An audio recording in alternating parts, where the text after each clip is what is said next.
என்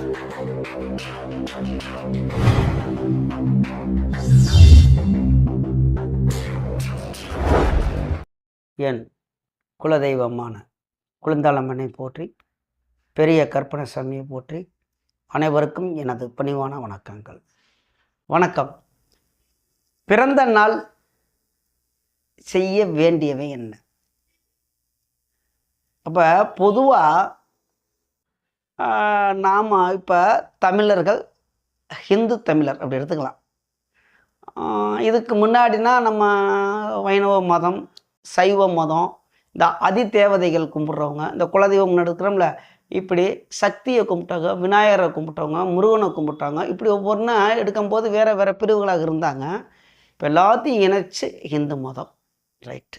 இப்போ இன்றைய காலத்தில் ஹிந்து மதம். அப்போ ஒரு ஹிந்து மதத்தை பின்பற்றக்கூடிய தமிழர்கள் எடுத்துக்கலாம், மற்றதுக்கு போக வேணாம். அவங்க பிறந்த நாள், முதல்ல நாள் எப்படி எடுக்கணும் அப்படின்னு பார்ப்போம்.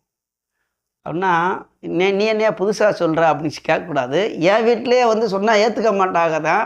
இருந்தாலும் நம்ம முன்னோர்கள் எப்படி எடுத்தார்கள், எப்படி அது செய்தார்கள் அப்படி பார்ப்போம். உடனே நீங்கள் கேட்டுறக்கூடாது, என்னையா பெரிய பிறந்த நாளில் போய் என்ன கேட்க வாங்குகிறோம், கேட்க வெட்டுறோம், அன்னைக்கு ஆடோ கோழியோ இல்லை என்னமோ அசைவத்தை சமைக்கிறோம், அப்புறம் ஜாலியாக இருக்கிறதுக்கு வேண்டி இன்றைய காலகட்டத்தில் நடக்கிறது. பெரும்பாலும் இப்படி நம்ம பார்க்குறோம். ஒரு சந்தோஷமாக இருக்கணும் அப்படின்னா மது போதைக்கு, இந்த குடிக்கிற மது, இந்த ஒயின் ஷாப்பா, அதுக்கு என்ன பேர்னு தெரில, இந்த கோட்ரு புல் ஆப்புன்னு சொல்கிறாங்களே, இந்த மாதிரி வாங்கிடுறாங்க ஒரு டீமு. அது பிரியாணி போடுறாங்க, அந்த கோழியவோ ஆடவோ எதவோ வறுவல் அது இதுன்னு சொல்லி மாம்சத்தை போட்டு நைட்டில் போட்டு தண்ணி அடித்து கூச்சலிட்டு கும்மால் அடித்து அந்த கேக்கை வெட்டி, அதுக்கு பேரே கேக்கை வெட்டுறதான், கேக்கை வெட்டு கட் பண்ணுறதுங்கிறாங்க, வெட்டுறதுங்கிறாங்க, அதெல்லாம் செஞ்சு ஒரு அலங்கோலமாக ஆக்கி கூச்சலிட்டு நிறைய பார்க்குறோம். எல்லாத்துக்குமே தெரியும், நான் ஒன்றும் புதுசாக சொல்லலை, நம்ம கண்கூட பார்க்குறோம். சரி, இப்படிலாம் கொண்டாடலாமா அப்படின்னா அதுக்கு பின்னாடி வர்றேன் எப்படி கொண்டாடணும். இப்போ வந்துடுவோம், இந்த எடுக்கிறது எப்படின்னு பார்ப்போம். பிறந்த நாள் எங்கேயோ பேசி எங்கேயோ வருது, இருந்தாலும் பிறந்த நாள் எடுக்கிறத பார்ப்போம். தமிழ் மாதத்தில் எந்த நட்சத்திரத்தில் பிறந்தீங்க அதை எடுக்கணும். இப்போ நீங்கள் ஜாதகம் எழுதியிருப்பீங்க, உங்கள் இப்போ கோயிலுக்கு போகும்போது ராசி நட்சத்திரத்தை கேட்பாங்க, நீங்கள்லாம் சொல்லுவீங்க. அப்போ நட்சத்திரம் தெரியுமில்ல, தெரியும். அப்போ நீங்கள் ஒரு உதாரணத்துக்கு இப்போ ஆகஸ்ட் மாதம் நம்ம பேசும்போது ஆகஸ்ட்டு 14, 15க்கு மேலே நமக்கு ஆடி மாதம், இந்த அதுக்கு முன்னாடி எடுத்துட்டோம்னா ஆடி மாதம் வரும். ஆகஸ்ட் 1ஆம் தேதியிலேருந்து இங்கே 15 தேதிக்குள்ளே பார்த்தோம்னாக்க நமக்கு பொதுவாக ஆடி மாதம் வரும், தமிழ் மாதம். இந்த ஆடி மாதத்தில் நீங்கள் பிறந்த நட்சத்திரம் வரும். அது எப்படின்னா காலண்டரில் பார்க்கலாம், இல்லை ஜோதிடர்கிட்ட கேட்டு தெரிஞ்சுக்கலாம். காலண்டர்லே இருக்குது, இன்றைய நட்சத்திரம்னு போட்டிருக்கோம். அப்போ தமிழ் மாதமும் தெரியும் எல்லாத்துக்கும். தமிழ் மாதம் என்னென்னா நம்ம 12 மாதம், இப்போ இங்கிலீஷில் இருக்க மாதிரி ஜனவரி, பிப்ரவரி, மார்ச், ஏப்ரல் இப்படி மாதிரி தமிழில் இருக்கும். சித்திரை, வைகாசி, ஆனி, ஆடி, ஆவணி, புரட்டாசி, ஐப்பசி, கார்த்திகை, மார்கழி, தை, மாசி, பங்குனி, இப்படி ஒரு 12 மாதங்கள் தமிழில் இருக்கு. அப்போ இந்த 12 மாதத்தில் நீங்கள் எந்த மாதத்தில் பிறந்தீர்கள்? சித்திரையில் பிறந்திருக்கலாம், அப்போ ஏப்ரல் மாதம் வந்துடுது. சித்திரைங்கும்போது 14ஆம் தேதிக்கு மேலே, ஏப்ரல் மாதம் 14ஆம் தேதிக்கு மேலே சித்திரை மாதம் தான் வரும். அப்போ நீங்கள் சித்திரை மாதத்தில் எந்த நட்சத்திரத்தில் பிறந்தீர்கள்? அதுதான் சரியான பிறந்த தேதி. இதில் இன்னும் ஒன்று எடுத்துடுறாங்க. நம்ம ஜோதிட கணக்கு நம்ம தமிழர்கள் பின்பற்றிய வந்தது நாளிகை வினாளிகை. அந்த கணக்கு நமக்கு இல்லை, அது விட்டுருங்க, அது அந்த மணி நேரம் அதை நம்ம பின்பற்ற வேணாம். சூரியன் உதிக்கிறத தெரியுமில்ல, இப்போ காலையில் எத்தனை மணிக்கு சூரியன் உதிக்கின்றதோ, இன்றைக்கு இப்போ நான் எடுத்துக்கொண்டு இருக்கும்போது இன்றைக்கி ஞாயிற்றுக்கிழமை, இப்போ இன்றைக்கி இது சனிக்கிழமை, இருந்தாலும் ஒரு ஞாயிற்றுக்கிழமை பற்றியே பேசுவோம். சூரியன், அப்போ சூரியன் ஞாயிற்றுக்கிழமை காலையில் ஒரு உதாரணம் தான், ஒரு 5:50 6 மணிக்கு உதிக்குதோ, மறுநாள் திங்கக்கிழமை அந்த சூரியன் உதயம் ஆகிற வரைக்கும் ஞாயிற்றுக்கிழமை தான் கணக்கு. நம்மளால் என்ன செஞ்சிடறாங்கனாக்க ஞாயிற்றுக்கிழமை 12 மணிக்கு மேலே ஆகி போச்சுன்னா திங்கக்கிழமை கணக்கு. ஜோதிடர்கள் தப்பாகவே நேற்றுலாம் ஜாதகம் பார்க்கும்போது பெரிய தரக்கம் அங்கே எழுதியிருக்காங்க 12 மணிக்கு 1 மணி 5 நிமிஷம் இரவில் பிறந்தவருக்கு வந்து அந்த நான் விவரமாக கேட்குறோம். அம்மா நீங்கள் வந்து 14ஆம் தேதி போனீங்களா இல்லை 15ஆம் தேதி போனீங்களா? ஐயா நாங்கள் 14ஆம் தேதி இரவு தான் போனோம். அப்போ அது வந்து 14ஆம் தேதி கணக்கு தான். இந்த மாதிரி தான் வந்து ஜோதிட கணக்கு எடுக்கிறது. அப்போ நம்ம தமிழர் கணக்கு சூரியன் உதயத்தில் இருந்து தான், சூரியனை வச்சு தான், சூரியனையும் சந்திரனை வச்சு தான் பேஸ் பண்ணுறாங்க எல்லாமே. இப்போ சூரியனுக்கு பண்ணால் வந்தல, இப்போ சூரியன் ஏன் சொல்கிறேன் அப்படின்னு எடுத்திங்கன்னா, சூரியன் எங்கே இருக்கிறதோ அதுதான் நீங்கள் பிறந்த தமிழ் மாதம். இது என்னையா குழப்பற அப்படிங்கிறீங்களா? சொல்லிடுறேன். இந்த 12 கட்டம் ஜோதிடர்களுக்கு தெரியும்.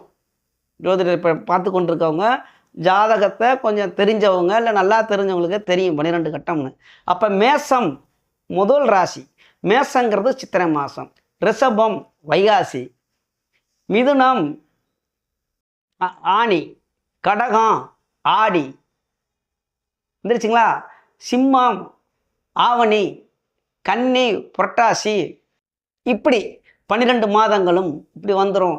அப்போ அந்த இடத்தில் சூரியன் எங்கே நிற்கிறதோ, இப்போ மேசத்தில் நிற்கும் பொழுது சித்திரை மாதம், ரிஷபத்தில் நிற்கும் போது வைகாசி மாதம், ரிஷபத்தில் நிற்கும் போது சூரியன் சித்திரை வைகாசி ஆடி மாதம், இப்படி ஒவ்வொரு இப்போ கடகத்தில் நிற்கும் போது ஆடி மாதம், இப்படி வந்துடுது. நம்ம அதெல்லாம் பார்க்க வேணாம், நம்ம கேலண்டர்லேயே வந்துடும் தமிழ் மாதம் என்னன்னு போட்டிருக்கு தமிழ் கேலண்டரில். இப்போ சந்திரனை பேஸ் பண்ணி தான். சந்திரன் கோச்சாரத்தில் எந்த நட்சத்திரம் 27 நட்சத்திரம் இருக்குல்ல, அஸ்வினி பரணி கார்த்திகை ரோகிணி மிருகசீரிஷம் திருவாதிரை புனர்பூசம் பூசம் ஆயிலை, இப்படி 27 நட்சத்திரம் இருக்குல்ல, அந்த நட்சத்திரத்தில் சந்திரன் எங்கே போய் கொண்டிருக்குதோ அப்போ தான் நீங்கள் பிறந்திருக்கீங்க. அதே மாதிரி தமிழ் மாதத்தில் நீங்கள் பிறந்த தேதி எடுக்கிறது எந்த நட்சத்திரம். இது நான் சொல்கிறது வந்து ஜோதிடர் ரீதியாக சொல்லிக்கிட்டு இருக்கேன். நீங்கள் எளிய முறையில் பார்க்கணும்னா காலண்டர்லேயே போட்டிருக்கோம். அஸ்வினி நட்சத்திரத்தில் பண்ணிருப்பாங்க, மேசராசி அஸ்வினி நட்சத்திரம், இல்லாட்டி பரணி நட்சத்திரம், இல்லை கார்த்திகை, எதுலேயோ ஒன்று. அப்போ சித்திரை மாதத்தில் இந்த நட்சத்திரத்தில் பிறந்திருக்காங்க. அப்போ நீங்கள் சித்திரை மாதத்தில், தமிழுக்கு சித்திரை மாதத்தில் அஸ்வினி நட்சத்திரம் எப்போ வருதோ அன்று தான் நீங்கள் சரியான பிறந்த தேதி. அதை விட்டுட்டு ஏப்ரலில் நான் ஏப்ரல் மாதம் 16ஆம் தேதி பிறந்தேன், அதை நான் கொண்டாடலாம், சரி கொண்டாடுங்க, அதை பற்றி ஒன்றும் தவறு கிடையாது. சரி இந்த காலத்தில் நான் எப்படி நான் சொன்ன மாதிரி முன்னாடி சொன்ன மாதிரி அப்படி கிடையாது, ரைட்டு. அப்போ பிறந்த நாள் எப்படி கண்டுபிடிக்கணும் அப்படின்னு சொல்லியாச்சு. அடுத்தபடியாக என்ன செய்யணும்? அப்போ தான் கொஞ்சம் கஷ்டமாக இருக்கும். இது பார்க்குறவங்களுக்கு, இந்த வயதானவங்களுக்கெல்லாம் சரியாக சொல்கிறியா அப்படிங்குவாங்க. சின்ன குழந்தைங்களாம் ஏற்றுக்க மாட்டாங்க. சரியாக சொல்லணும்னா ஒரு 30 வயசுக்கு கீழே இருக்கவங்களாம் வீடியோ கூட பார்க்க மாட்டாங்க, தள்ளி விட்ருவாங்க. என்னத்தோ சொல்கிறியா அப்படின்னு. உண்மை அதுதான். சரி பார்ப்போம். இந்த மாதிரி பார்த்து பிறந்த நாள் எடுத்தன்னைக்கு நீங்கள் காலையில் அதிகாலை சூரியன் உதயத்துக்கு முன்னாடி எந்திரிக்கணும். தயா குண்டா போடுறேன், நான் 7 மணிக்கு தான் எந்திரிப்பேன், நீ என்ன சூரியன் 5:30 மணி 6 மணிக்கெலாம் வந்துடும், அதுக்கு முன்னாடி நீ என்னை எழுக்க சொல்கிறேன். இதுலேயும் சொல்லணும் போனால் 4 மணிக்கு எந்திரிக்கணும். எந்திரிச்சிட்டு அன்றைய தினம் குளிக்கணும். உடனே பச்சை தண்ணியில் குளிக்கவா நல்ல தண்ணியில் குளிக்கவா அப்படின்னு கேட்டிங்கன்னா குளிர்ந்த தண்ணி. அப்போ பச்சை தண்ணீரில் குளிக்கிறது தான் நல்லது. சுடுதண்ணிக்கு எங்கே இல்லை, வேலை இல்லை. குளிர்ந்த தண்ணீரில் குளிக்கணும். அப்போ புத்தாடை குளிச்சுட்டு உடுத்தலாம். உங்கள்கிட்ட வசதி இல்லை, புத்தாடை வாங்கலை, பரவாயில்லை, உங்களுக்கு மனசுக்கு பிடித்த துணியை போட்டுக்கலாம். அன்றைய தினம் அப்போ சூரியன் உதயத்துக்கு முன்னாடியே நீங்கள் எந்திரிச்சு குளித்து ரெடியாகி உங்கள் வீட்டில் உள்ள பெரியோர்கள், தாத்தா பாட்டி தாய் தந்தை பெரியப்பா சித்தப்பா, இப்படி மாமன் அம்மா அப்பா தாத்தா பாட்டி இப்படி இருப்பாங்கள்ல, அவங்கள்ட்ட நீங்கள் ஆசீர்வாதம் வாங்கணும். ஆசீர்வாதம்னா என்னன்னே தெரியாது, சொல்லிடலாம். அவங்கள்ட்ட போய் காலில் விழுந்து, இப்போ தான் நீங்கள் ஒரு மிட்டாய் ஸ்வீட் ஏதாவது அவங்களுக்கு கொடுத்து அவங்கள்ட்ட நீங்கள் காலில் விழுந்து என்ன போய் காலில் விழுவ சொல்லிட்டு ஐயா அப்படின்னு கேட்கக்கூடாது, அது முறை. அவங்கள்ட்ட அவங்க நீங்கள் காலில் விழுந்துன்னா அவங்க உங்கள் தலையில் கையை வச்சு வாழ்க வளமுடன், நன்றாக இருப்பாய் அப்படின்னு வாழ்த்துவாங்க. அவங்கள்ட்ட வாழ்த்து பெறுறதான் ஆசீர்வாதம் வாங்கிறது. சரிங்களா? இப்படி இருக்கும்போது உங்களுக்கு மனசு குளிர்ச்சி ஆகும். 10 பேர் வாழ்த்துவார்கள். முதல்ல நான் என்ன சொல்கிறேன், வீட்டில் உள்ள முன்னோர்கள், வயதிற்கு மூத்தவர்கள், அப்புறம் தாய் தகப்பன். அப்புறம் தாய் தகப்பனை நீ சொல்லு அப்படின்ற கூடாது. தாய் தகப்பன், உங்கள் பெற்ற அம்மா அப்பா, அவங்கள்ட்டையும் ஆசீர்வாதம் வாங்கணும். அதற்கு பிறகுதான் கோயிலுக்கு போகணும். அன்றைய தினம் அப்போ ஸ்கூலுக்கு போகிறேன் அப்படின்னா தாராளமாக போகலாம். நீங்கள் வீட்டிலே ஒரு பூஜை அறையாக இருக்கும்ல, ஒரு விளக்கு பொறுத்துங்க, சாமியை நல்லா மனசார நினச்சி கும்பிடுங்க. அன்றைக்கி ஸ்கூலுக்கு போகலாம். சரி, அன்றைக்கு லீவு எடுத்துக்கிட்டேன், பிறந்த நாள் கொண்டாடணும், ஒரு கோயிலுக்கு போங்க, சாமியை கும்பிடுங்க. அங்கே போனால் நான் யாகம் வளர்க்கலாமா அப்படிலாம் கேட்கக்கூடாது. உங்கள் மனதிற்கு பிடித்த மாதிரி செய்யலாம். யாகம் வளர்க்கலாம், விஷ்ணு யாகம் வளர்க்கலாம், பகவதி அம்மனை போய் கும்பிடலாம், அம்மனை கும்பிடலாம், இல்லை சிவனை கும்பிடலாம், உங்களுக்கு பிடித்த இயேசுவை கும்பிடலாம், அல்லாவை கும்பிடலாம். புனிதமான இடத்துக்கு நீங்கள் எங்கே வேணாலும் போனால் தெய்வ பிரார்த்தனை செய்யலாம். முதல்ல உங்கள் வீட்டில் உள்ள தெய்வம், மூத்தவர்கள் தான் தெய்வம். அதற்கு அடுத்தபடியாக பரம்பொருளான நம்ம தெய்வத்தை வணங்கலாம். அதற்கு அடுத்தபடியாக வந்தாச்சுங்களா, நம்ம பிறந்த நாளில் செய்ய வேண்டியது இன்னும் நிறையா இருக்குது. சொன்னோம்னா வேணாம், இதுக்கே ரொம்ப கோச்சிக்குவாங்க. அதற்கு அடுத்தபடியாக இதான் வந்துட்டோம், சாப்பாடு. அதாவது காலையில் நீங்கள் நார்மலாக எப்போயும் டிஃபன் போடலாம், சாப்பிடலாம். உங்களால் நீங்கள் என்ன சாப்பிட்றீங்களோ சந்தோஷம், மனசுக்கு பிடிச்ச மாதிரி ஒரு பாயாசமோ ஏதோ ஒன்று சாப்பிடலாம். இந்த மதிய நேர உணவு இருக்குல்ல, அந்த உணவு இங்கே நான்வெஜ்ஜுக்கு வேலையே கிடையாது. வெஜிடேரியன், அதாவது காய்கறிகள், சைவ உணவு. அசைவத்துக்கு வேலை கிடையவே கிடையாது. நிறையா பேர் பிறந்த நாளில் அசைவந்தான். சைவ உணவு. நல்ல காய்கறியை வாங்குறீங்க, நல்ல சாம்பாரோ ஏதோ அப்படி வச்சு இந்த சைவத்தில் என்னென்ன செய்யணுமோ சமைக்கிறீங்க. உங்களால் முடிந்தால் தான், நம்ம தகுதிக்கு தகுந்தாற் போல தான். இப்போ ஒரு நம்ம வசதி வாய்ப்பு கம்மியாக இருக்கும், அன்றைக்கி ஒரு சாதம் வடிக்கிறோம், நம்ம எப்பயும் செய்கிறதான். அதில் ஒரு சாம்பாரை வைக்கிறோம், முடிஞ்சாலும் ஒரு அப்பளம் இல்லை ஒரு காய், அவ்வளோதான். சரி, இங்கே தான் விஷயம் இருக்குது. அடுத்து இந்த சாப்பாடை மதிய நேரம் நீங்கள் தான் சாப்பிட போகிறீங்க, பயப்பட வேணாம். படையல் போட்டு நம்ம சாமி வீட்டிலே போட்டுக்கலாம். அந்த சாதம் இதெல்லாம் எச்சிப்படுத்தாமல் எடுத்து வச்சு நீர் விளவை சாமி கும்பிட்டு உங்களால் முடிந்த ஏழைகளுக்கு, இல்லை நம்ம பக்கத்தில் இருக்கிறவங்கள ஒரு 4 பேர்த்துக்குனாலும் அன்னதானம், அதான் உணவு கொடுங்க. ஒரு நேரம் உணவு. இந்த வயதானவங்களாம் சாப்பாடெல்லாம் ஏங்கிக்கிட்டு இருப்பாங்க, நம்மளை சுற்றியே இருக்காங்க நிறையா பேர். அவங்கள கூப்பிட்டு அந்த ஒரு நேரம் உணவு கொடுங்க. சரி, என்னால் முடியும், நான் கொஞ்சம் வசதியாக இருக்கேன் அப்படின்னா வேலைக்கு போகிறோம். நான் இந்த பக்கத்தில் எடுக்கும்போது இந்த தக்காளி வியாபாரம் ரோட்டில் போயிட்டுருக்காங்க, தக்காளி கேட்குறாங்க, கொஞ்சம் டிஸ்டர்பாக இருக்குது. அதனால் இப்போ என்ன அப்படின்னு கேட்டிங்கன்னா, உங்களால் முடிந்தால் வஸ்திர தானம்னு சொல்கிறாங்க. அதாவது துணி, ஏழைகளுக்கு 1 ஆளோ 2 ஆளோ இல்லை, உங்களால் முடியல, அது இல்லை, சரி எடுக்க வேணாம், விட்டுருங்க. ஆனால் சாப்பாடு ஒரு 2 பேர்த்துக்குனாலும் நீங்கள் இன்றைக்கி போட்டிங்கன்னா உங்கள் ஆயுள் பலமாக இருக்கும், உங்களுக்கு நல்லது, உங்கள் வீட்டிலே ஐஸ்வர்யம் வரும், உங்களுக்கு அன்றைக்கி சந்தோஷமாக இருக்குது. இப்போ நான் சொல்கிற மாதிரி செஞ்சு பாருங்களேன், எவ்வளோ சந்தோஷமாக இருக்குங்க. இப்போ கூத்தடிக்கிறது, கும்மாளம் அடிக்கிறது, அதை நம்ம அவங்கவுங்க மனசுக்கு பிடிச்ச மாதிரி செய்கிறாங்க. எனக்கிட்ட ஒருத்தர் ஐயா அந்த பிறந்த நாள் எப்படின்னு ஒருத்தர் இப்படி கேட்குறதுனால தான் இந்த ஒரு வீடியோவே நான் போட்டுடலாம் அப்படின்னு நம்ம போட்டுக்கிட்டு இருக்கோம். எப்படி எடுக்கணும் அப்படிங்கிற வரைக்கும் நம்ம போட்டிருக்கோம். அப்போ இந்த மாதிரி அன்னதானமும் வஸ்திர தானம், தமிழ்லே சொல்லிடலாம், சாப்பாடு தானம் புரிகிற மாதிரி, சோறு போடுறது ஒரு நேரம். அப்புறம் இதுக்கு மேலே நம்ம தமிழ், அப்புறம் நீங்கள் ரொம்ப தமிழ்லாம் தெரியுமானாங்க, இப்போதைக்கு நடைமுறையில் உள்ளது சோறுங்குவாங்க, சாப்பாடுங்குவாங்க. ஒரு நேரம் நம்மளால் முடிந்த ஒரு நல்லதுன்னா ரொம்ப இதெல்லாம் போட வேணாம். நம்ம வீட்டில் நம்மளால் என்ன முடியுமோ ஒரு 2 பேர்த்துக்குனாலும் கொடுக்கலாம். முடிந்தால் நம்ம வீட்டில் இருப்பாங்க வயசானவங்க, முடிந்தால் நம்ம அதுக்கெலாம் ஆள்லாம் தொலைவிட்டு இருக்க வேணாம். துணி எடுத்து கொடுத்தா அவங்களுக்கு ஆசீர்வாதம் வாங்கலாம். இப்போ அவங்களும் உங்களுக்குலாம் எடுத்து கொடுக்கும். நிறைய விஷயங்கள் இருக்குது. அப்படிங்கும்போது உங்கள் மனசு அன்னைக்கு சந்தோஷமாக இருக்கும். உங்களுக்கு ஆயுள் கூடும், உங்களுக்கு ஐஸ்வர்யம் கூடும். ஐஸ்வர்யம்னா மனசில் சந்தோஷம். உங்கள் முகத்தை பார்த்து அப்படியே என்ன சொல்கிறேன்னா அப்படி பிரகாசமாக இருக்கும், நல்லா சந்தோஷமாக இருக்கும். இத்தனை வயசுன்னு இந்த மாதிரிலாம் இருக்கும். ரைட்டு. சில பேருக்கு சில சந்தேகங்கள் இருக்குது. ஐயா நாங்கள் இந்த பிறந்த நாள் அன்னைக்கு முடி வெட்டலாமா?